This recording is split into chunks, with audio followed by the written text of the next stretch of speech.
Hello po sa inyong lahat mga ka-dev and welcome back again sa MobiDev channel. Ngayon po, let's continue sa ating PHP Lesson 6 at ating pag-usapan ang PHP functions. Tayo na sa MobiDev Eskwela! Let's go! Alright, there are two types of PHP functions. Number one is built-in functions. PHP has over 1,000 built-in functions that can be called directly from within a script to perform a specific task.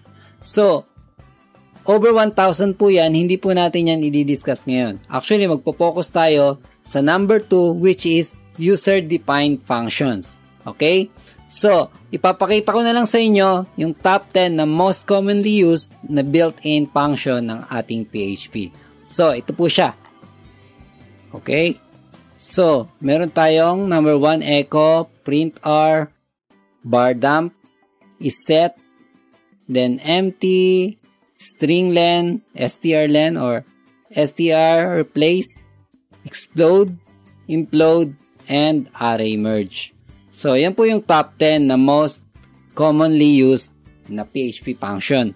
Now, ilalagay ko po sa description below yung link ng PHP functions list para meron po kayong guidelines sa inyong programming. Okay po? Let's proceed with user-defined functions. A user-defined function declaration starts with the keyword function, followed by the name of the function. So, ganito po siya ginagawa. Function, and then, yung ating function name. Lagyan natin dito, saging. Then, meron po tayong open and close parenthesis, and open and closing bracket. Then, sa loob niyan, dyan po natin ilalagay yung code block na gusto nating i-run. Okay. So, for now, gagawin natin is mag-echo muna tayo. Like kanina, nabanggit natin, echo is one of the most used PHP built-in function. Okay? So, i-echo natin dito. Then, i-refresh natin. Kung mapapansin nyo, hindi po tayo nagkaroon ng output. Kasi kailangan natin ngayon tawagin ang ating function. So, basically, ang function ay isang code block na pwede nating tawagin or gamitin ng paulit-ulit. Okay? So, itry natin. Saging. Tatawagin natin ngayon siya sa baba. Saging. Then, save natin, then refresh. Mapansin nyo, nagkaroon na tayo ng output. Now, tawagin natin siya ng paulit-ulit pero lalagyan lang natin ng BR. Okay? Saging, saging, saging, saging, saging. Okay, then i-refresh po ulit natin. So, mapansin nyo, 5 beses siyang nag-output ng I love banana Q na text. Kasi po, 5 times natin tinawag yung function na saging. Okay po? So, kung gusto pa natin ng mas mababaw na paliwanag, ay pwede ko siyang i-type sa ating mga tools sa ating bahay. Let's say, meron tayong hammer. Ang hammer ay ginagamit sa pagpukpok ng pako. At meron tayong circular saw, which is ginagamit natin sa pag-cut ng mga woods. So, kapag kailangan natin mag-cut ng wood, kukunin lang natin yung circular saw para ito ay gamitin at magawa yung specific na function na gusto nating mangyari. Which is yun nga, mag-cut ng wood or maghati ng kahoy. Okay po? So, ganun din po sa ating mga programming na ginagawa. Nagkikreate tayo ng functions na parang tools na pwede nating gamitin ng paulit-ulit at pwede nating tawagin anytime na kailangan natin. Okay po? I hope yan po ay malinaw para tayo makapagpatuloy sa ating PHP functions. Now, sa ating mga functions, pwede tayo magpasa ng arguments o yung value na gusto nating i-forward inside ng ating function para ito po ay ating magamit or ma-manipulate. Okay po? So, ganito po yan ginagawa. So, mag-create po tayo ng another function. So, just a note lang po, ang function na ginagawa natin or yung function name na ginagamit natin o dapat natin gamitin ay dapat related sa kung ano yung kanyang ginagawa o yung kanyang purpose. Kasi ito yung mas ethical or mas madali nating maunawaan kapag tayo po ay marami ng programs o marami ng codes sa ating mga projects. Okay po? So, mag-create tayo ng function, show name. So, yun na lang ilagay natin.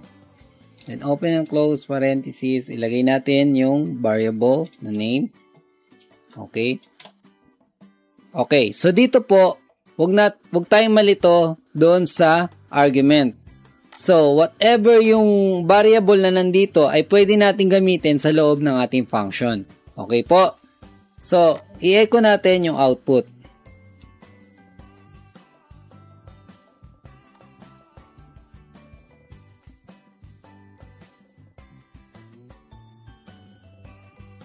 Okay? So, try natin. So, kung makikita nyo, yung LeBron James ay nagamit niya doon sa ating show name function. So, whatever yung isa-set nating argument na value ng variable na name ay magagamit niya at may output niya. Okay? So, isa yan sa mga advantage ng paggamit ng function. Meron kang pwedeng ilagay na settings or parameters na base doon sa pangangailangan mo. Okay po? Now, in our PHP function, we can use as many arguments as we need. Kailangan lang po natin siyang i-separate by comma. So, i-try po natin. Lagyan natin ang address and then baguhin natin yung ating output. Okay, then lagyan po natin ng space dito. Then, ilagay natin yung values. Save natin, then refresh. Okay? So, kung makikita nyo, your name is LeBron James and you live in Florida, USA. Okay? So, yung dalawang arguments na pinasa natin is nagamit natin to output as a text. Okay po? Now, sa function na ginawa natin, sa ating declaration ng ating mga arguments, okay, ito po ay required. So, ibig sabihin po, kapag ang isa dito ay nawala, yan ay magdadump ng error. Okay? So, papansinin nyo, meron tayong uncaught argument count error. Too few arguments to function show name. Okay? So, ibig sabihin, yung argument na address ay required. So, paano naman po, let's say, may instance ng argument na ipapasa natin ay isa lang. Hindi natin ipapasa yung address. Okay? So, ang gagawin lang po natin, ang bawat arguments po ay lalagyan natin ng default value. Let's say, yung ating name, ang value niyan is none. And then, yung address natin is lagay na natin empty. Okay? So, now, save natin and refresh. Kung papansinin nyo, hindi na siya nagkaroon ng error. Kasi nag-set na tayo ng default values. Okay. Dito na nga ipapasok yung ating mga creative na imaginations. Okay. So, let's say, so hindi naman maganda na mag-output ka ng ganyan. Your name is LeBron James and you lived in blank. Okay. So, lalagay natin siya ng coating spice. Okay. So, let's say,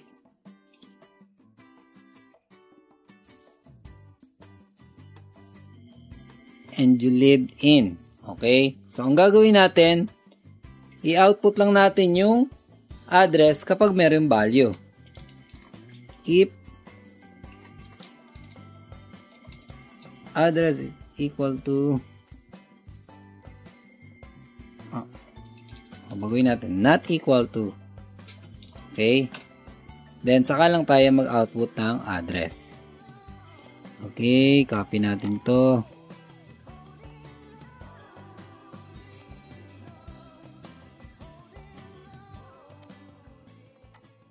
So, tingnan natin.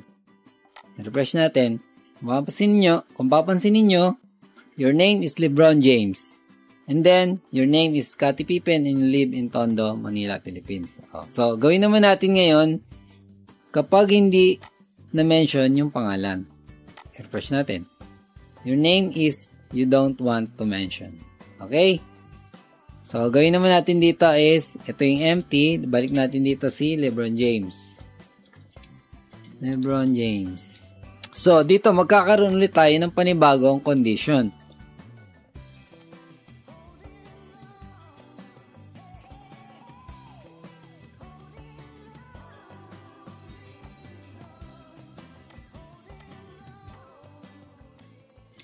Okay, so tingnan natin kung ano yung magiging output. Your name is LeBron James. And then, dito sa pangalawang show name natin, your name is you don't want to mention and you lived in Tondo, Manila. Okay? Okay, now, ang gusto naman natin ngayon ay gumawa ng function na magre-return ng value instead na mag-output. Okay, so mag-create lang tayo ng another function dito.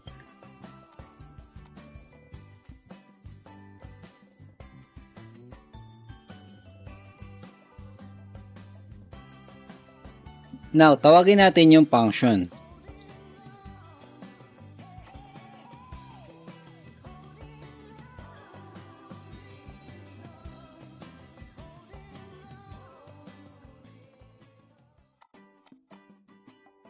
Alright, so i-check natin yung output. Okay, so kung makikita nyo dito, nireturn nyo yung values instead na in-output. Okay, so ginagamit natin yan kapag yung function is gusto nating isama or i-concatenate doon sa text na gusto nating i-output. Okay po? So, later on, kapag kayo ay nagpo-program na, makikita nyo yung mga advantages ng return instead ng output. Okay po? Next, gawin naman natin ngayon yung pass by reference argument. Mag-create ulit tayo ng function.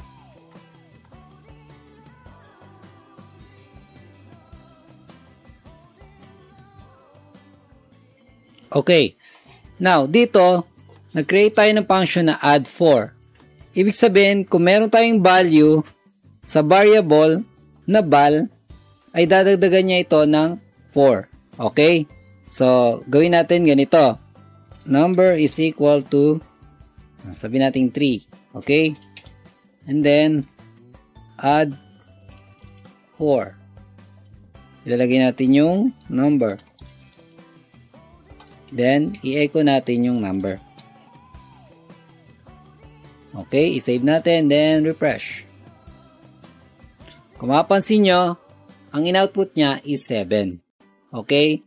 Yan yung tinatawag na passed by reference. Kasi, hindi na natin kailangan mag-add ng another variable sa loob ng function. Okay? Kagaya ng ginagawa natin dito. Kundi, kung ano yung variable na pinasa natin, i-output niya mismo yung value nun at i-manipulate. So, just a note po, ang ating passed by reference ay nilalagyan natin ng prefix na and sign sa ating argument. Okay po? So, ganito po siya kapag dinideclare. Now, let's continue sa isang function na hindi natin alam kung gaano kadaming arguments ang ipapasa natin. So, pwede po natin gawin yon. Okay? Mag-add ulit tayo ng panibagong function.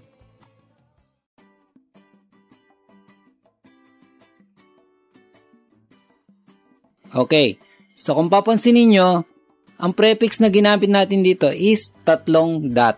So, yan yung magbibigay ng signal sa ating PHP na yung ating dineclare na function is merong indefinite numbers of argument. Okay? So, paano natin ngayon i-manipulate? Magagamit natin ngayon dito yung ating for loop na napag-aralan previously. Okay. So, first mag-declare tayo ng variable na magkikerry ng ating return na value. Okay. So, ilagay natin dito is C. Kasi yan yung return natin kanina. Okay. Then, bilangin natin kung ilan yung ating A variable, which is indefinite number of arguments. Ang gagamitin natin dito is yung PHP built-in function na count. Now, since alam na natin kung gaano karami yung ating argument, i-loop na natin siya using a for loop. Okay?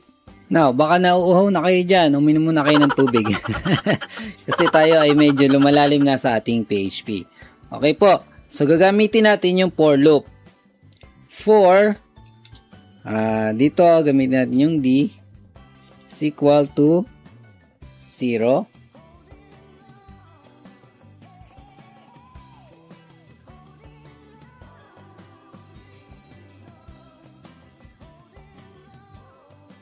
And then, i-return natin.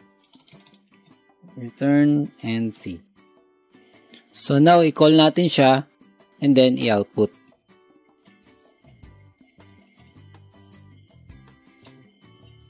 Okay, save natin, then refresh. Okay, so makikita mo dito, ang value natin is 15. So, isa-isahin natin, baka mali yung ating calculation.